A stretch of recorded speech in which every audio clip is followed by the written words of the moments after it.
Hey everybody, it's Eddie J on crypto. Hope you had a great day. There's a lot going on. We've got Russia in the news with all the nonsense that they're doing, trying to reset the 2014 boundaries. Funny thing about that is just what he wants to do didn't exist back then. The boundaries were different. His recognizing of the two separatist areas in Ukraine, this is not going well.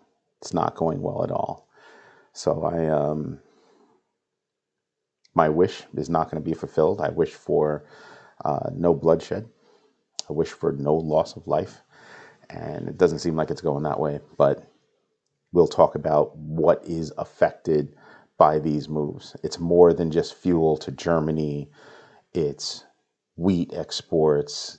There are other commodities that will be affected. So we're not going to take a deep dive into that. It is a macro event. It's going to affect more than one thing around the globe.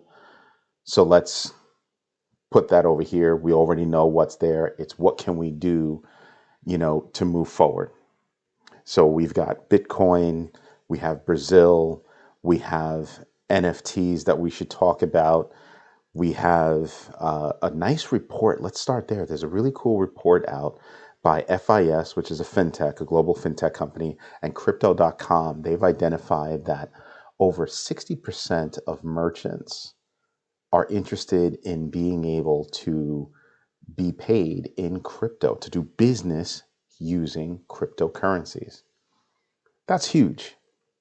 It's really, really huge. And I want you to really, in the United States, let's just, because I'm here, I'm familiar with the United States. I'm not familiar with other countries and everything. I'll have to get some friends in other countries to come on and speak about what's going on in those countries. But here in the United States, you have some credit card companies and some credit card acceptance companies, sort of like Block.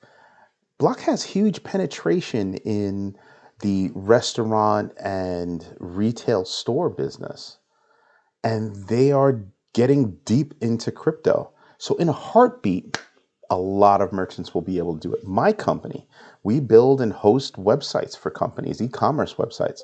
We're about to launch a service where you'd be able to get paid in crypto. So in a heartbeat, we've gone from almost no acceptance of crypto to a big acceptance in crypto. So that's very interesting to me.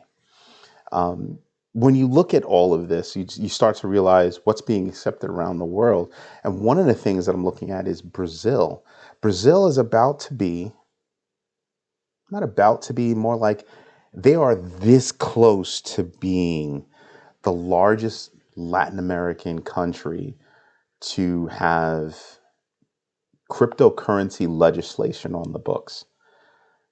Their committee on economics, their Senate committee on economics, has approved of a bill that would regulate crypto, but with a little bit more of a hands-off approach, meaning they want to spur the acceptance of cryptocurrencies in Brazil.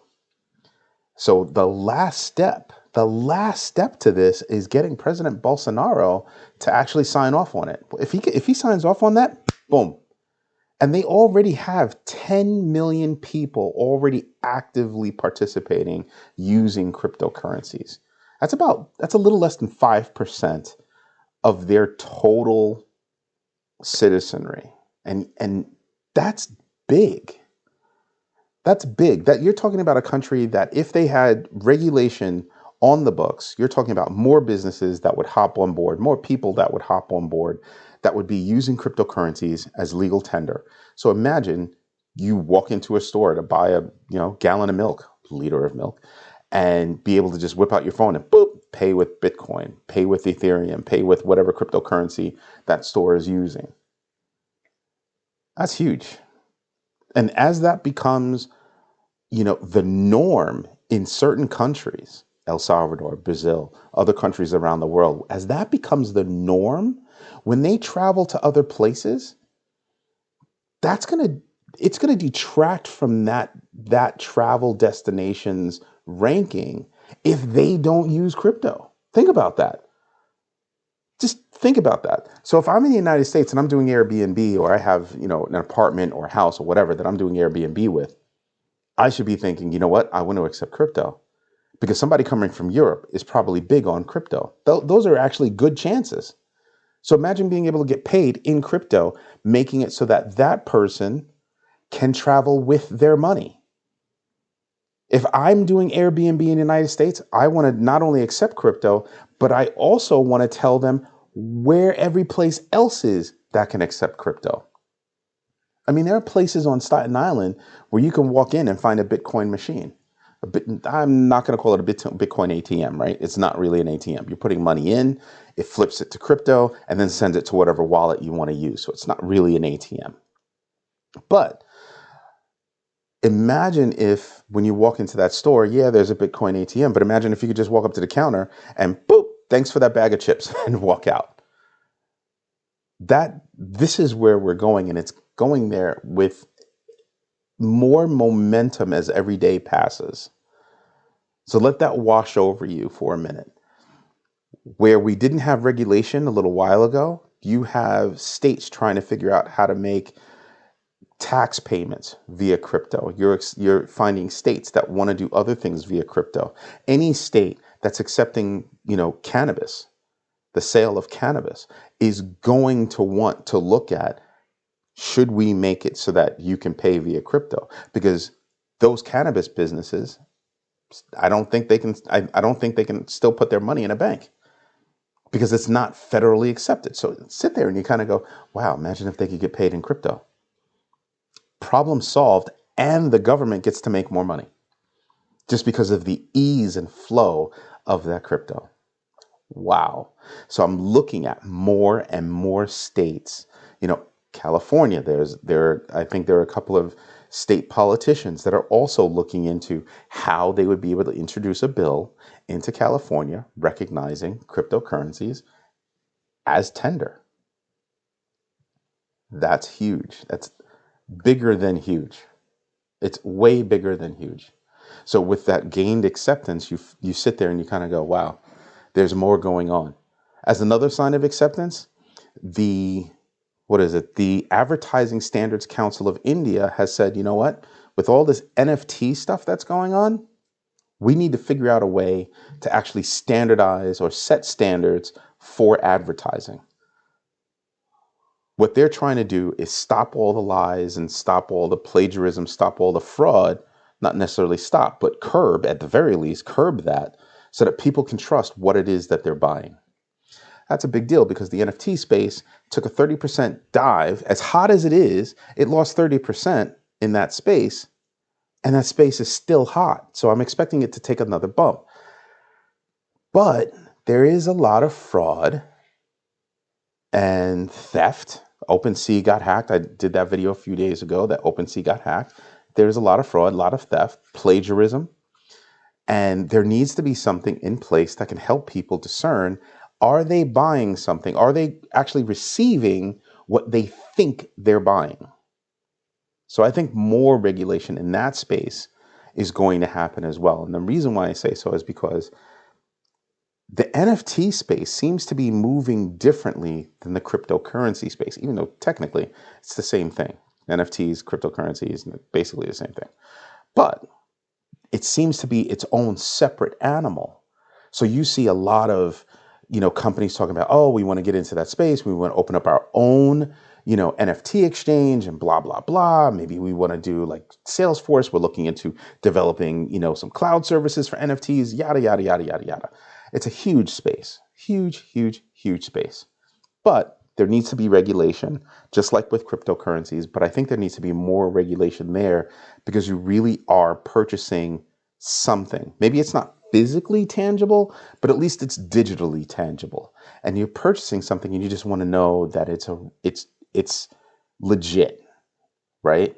It's sort of like my sons, like I said before, they still sell sneakers. They still trade sneakers or shoes, sorry. And, forgot.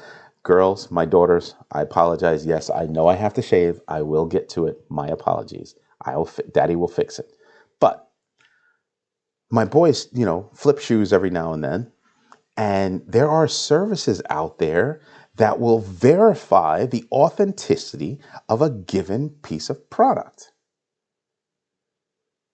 You look at NFTs and it's kind of like, well, is there a service like that exists? Or is there an easy way for the originator of said NFT to verify this is the real one and those are fakes? And that's difficult to do, right? And so that's something to contemplate. But I think that space is going to be large, and I think it's going to get larger and mature, right? Because it's not just about arts. So a couple of days ago, I mentioned how we're launching NFTs. We did a couple of test runs, and we're about to launch NFTs that will tie, let's say, some original New York City urban art, graffiti, by real graffiti artists. These images are unique and they don't exist anyplace else because the art is gone. That's it. All we have are these pictures. So introduce that, but tie it to you can get your own name in graffiti, maybe even the same style, on canvas. Yeah, we could do t-shirts and hats and sneakers and all that stuff, but it's something in the physical world to kind of go with your thing in the digital world. And that's what we're looking at, is doing more of that. But then you have other things that NFTs can be used for. Smart contracts to get in and out of venues, or memberships and things like that. So there are things that you can do beyond just selling some digital art or, digital works. It goes beyond that. The tech is really, really robust. And it's only going to become more robust. So we need some kind of guardrails around NFTs. So it's going to be interesting to watch that space mature the same way we're watching cryptocurrencies mature. So that's something to think about. Something that I heard about a couple of days ago is the amount of money that's waiting to get into crypto. So apparently, I think today it was mentioned that there's about $180 billion sitting on the sideline waiting to get into crypto. What? So imagine if all of that $180 billion came back into crypto. Those are big moves waiting to happen. So the question is, where are you? What are you doing? What kind of research have you done? I would love for you to subscribe to the channel, hit the like, I greatly appreciate it. But more importantly, drop me a note. Tell me what you're doing. Tell me what's on your mind about what you want to get into with regard to cryptos and NFTs, how you're investing your money. I got asked this morning by my friend Elliot. I have to get him on here. Have to get him on here. If you hear him talk about stocks, you will. He does an early morning and end of day report, to a few of his friends like me, telling us, what is going to happen in the market, how the market has closed, what happened in the market previously, and where do you see the market going after that. And it's really, really in-depth, great charter guy. Anyway, he asked, well, I think it was David, one of my other friends. He asked, well, so you're looking at Marathon, you're looking at Riot. Those are two companies Riot is doing blockchain stuff, and Marathon obviously is a miner. And I said, well, I really don't want to necessarily get into mining, because if all you're doing is mining, you're a one-trick pony. I don't know that I'm interested in you. Plus, it's only a stock play.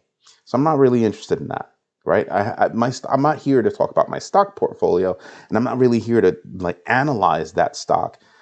And it's only stock. And, if it had a coin associated with it, if there was some other utility other than mining, I'd be looking at that. Truthfully, I would even be happy if they revamped their mining techniques or their mining technology to become more environmentally friendly. Because I think as the market goes on, you're going to see more proof of stake projects, or projects at least moving to proof of stake like Ethereum, than things like Bitcoin, which are proof of ownership.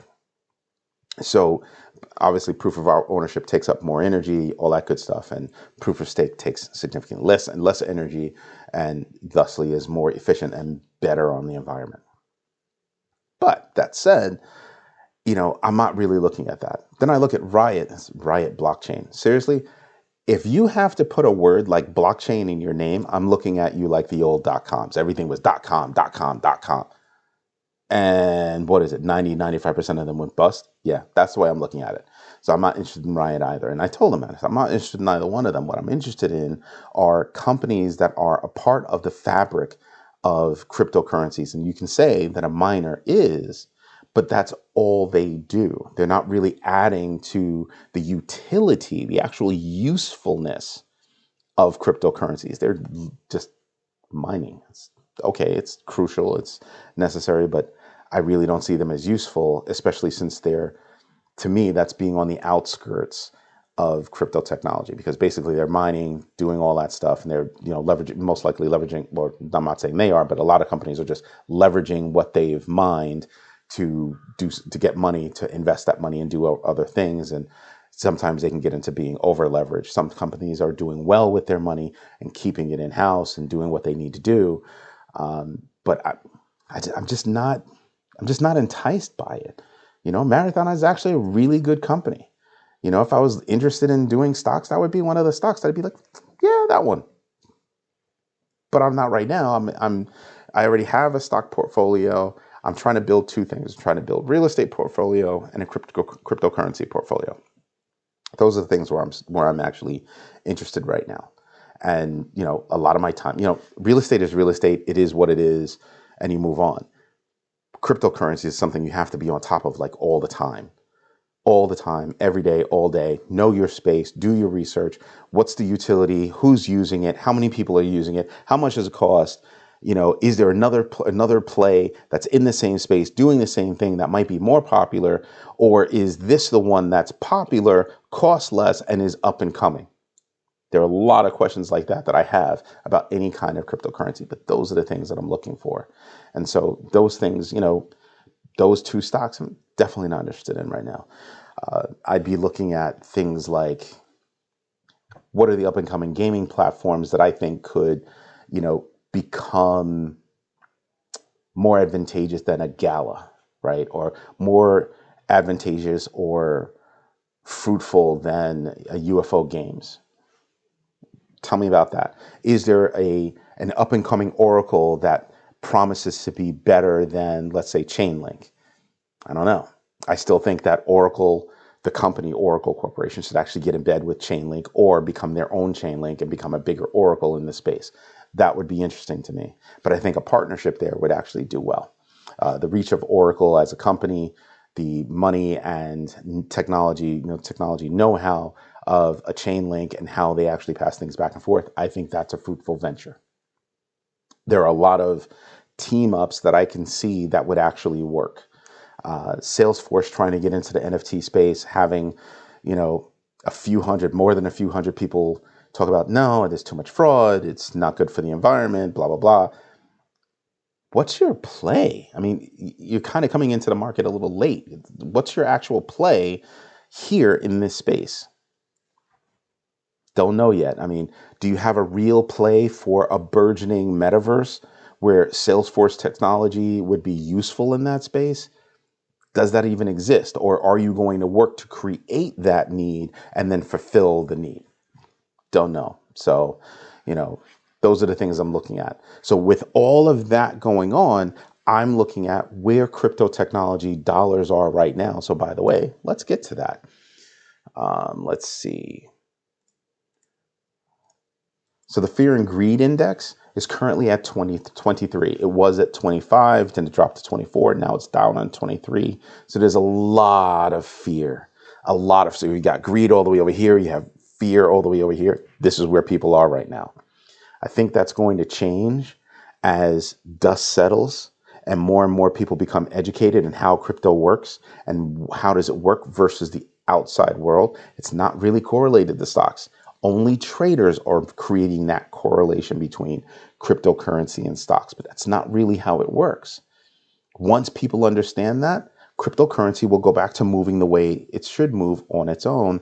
And I think that's when you're going to see, fear turn into greed, right? So that's something that I'm looking at. In general, you can see that, Bitcoin is down. It's at 36 level. I really do think that we're going to hit 35 before we see 40. that could be a real thing, because that all that money that's sitting on the sideline, ready to take action, it's waiting. What is it waiting for? Oh, well, it's probably waiting for different macro events to settle down, right? Whatever Russia's going to do, it's going to do, but I'm expecting the impact to be great in the European Union and in, places like Germany, because they rely on that natural gas from Russia. So that's going to have a huge impact on what's going on.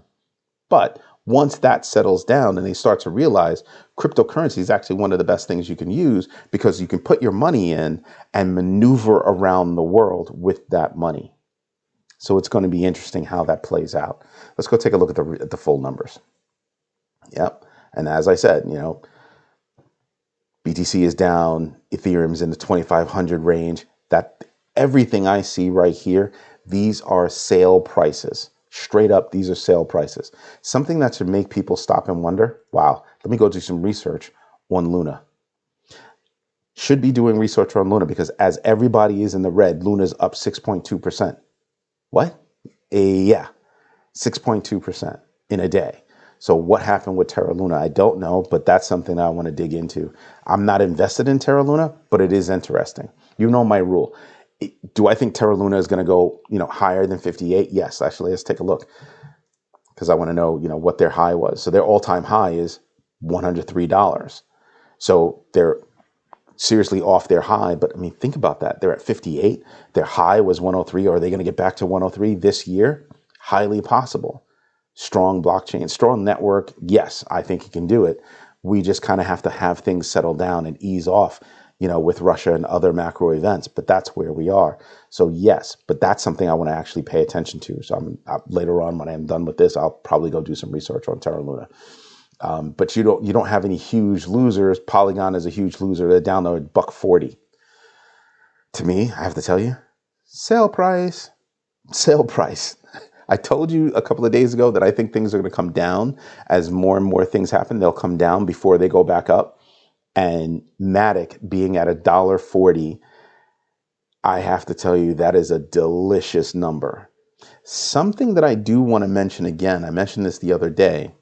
Do you see the price of crypto.com? Not taking as heavy of a hit as I thought it would. Now, is it down from highs of before? Yes.